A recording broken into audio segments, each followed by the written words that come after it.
All right, everyone, buckle up because today's deep dive is a little bit spicy, a little bit taboo. We're talking about penis captivus, that whole thing where couples supposedly get stuck during sex. Yeah, it's definitely one of those topics that tends to raise eyebrows. It sure does. So we did our homework on this one. We've got a BBC News article that's got some pretty wild anecdotes, a bunch of medical websites chiming in, and even a personal story from one of our listeners. It's amazing what people will share when you bring up a topic like penis captivus. It really is. But seriously, the big question is this really a thing? Like, is penis captivus an actual medical phenomenon, or is it more of an urban legend? Well, it's a bit of a gray area, to be honest. So it is. Well, the sources are all over the place. Like you mentioned, that BBC article is mostly just funny stories, right? They talk about this American airman who supposedly needed medical attention. Oh, yeah, I remember that. I think they even mentioned something about a dog. Right. It's Yeah. kind of hard to take it seriously sometimes. But then you have websites like Healthline and Medical News Today Mm. trying to explain it from a purely physiological perspective. And it kind of makes sense, at least in theory. Okay, so what's their explanation? Basically, they focus on the mechanics of how it could potentially happen.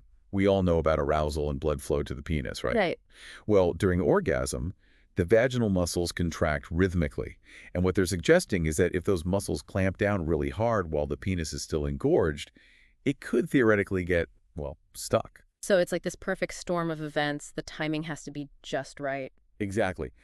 But here's the thing. The International Society for Sexual Medicine, which is about as official as it gets when it comes to this sort of thing, they call it extremely rare. Extremely rare, huh? Yeah, so we've got this plausible-sounding medical explanation, but there's very little actual evidence to suggest it happens with any regularity. Hmm. So where does that leave us? Well, this is where it gets even more interesting because a lot of experts connect this whole penis captivus thing to a more common condition, vaginismus. Vaginismus. Yeah, Medical News Today actually has a pretty good article on it. Basically, it's a condition where the muscles in the vagina contract involuntarily. Oh, I see. So instead of those rhythmic contractions during orgasm, we're talking about these spasms that can make sex really painful or even impossible. Yeah. So then, are we saying that these intense muscle contractions in vaginismus could be the same mechanism at play in penis captivus, just, on a whole other level? That's a great question, and honestly, it's something that researchers are still trying to figure out. So vaginismus, it's more than just those normal contractions, right? We're talking about something that can really have an impact on someone's life. Absolutely. It can make sex painful, difficult, sometimes even impossible. And it's often linked to things like anxiety, past trauma, even just fear of penetration. Wow, that puts a whole new spin on things. It's not just a strange physical thing anymore. It's people's lives, Yeah. relationships, heavy stuff. It really is. And, I think it's easy to get caught up in the more sensationalized aspects of penis captivus. But the truth is, vaginismus is a very real issue that affects a lot of people. And we don't talk about it enough. We really don't.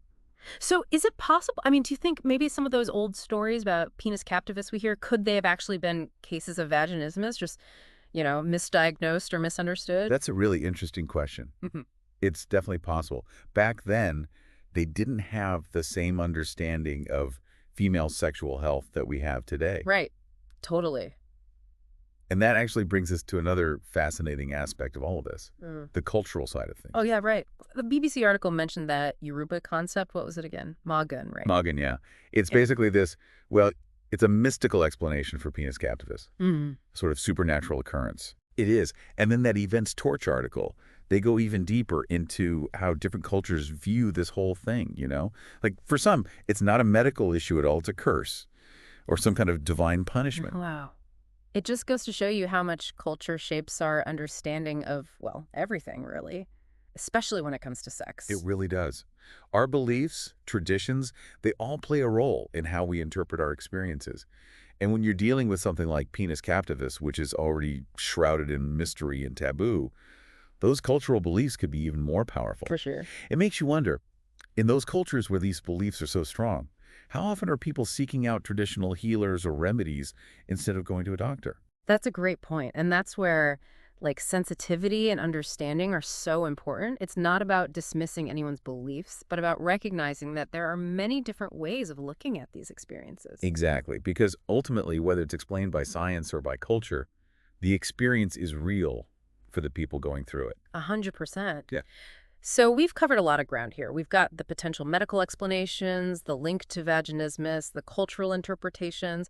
It's a lot to process, but I think the biggest takeaway for me is that when it comes to human sexuality, there's still so much we don't know. It's like we're Yeah. looking at this big, complicated tapestry, and we've only just started to see the threads. It really makes you realize how much there is to learn about our own bodies and experiences. Totally.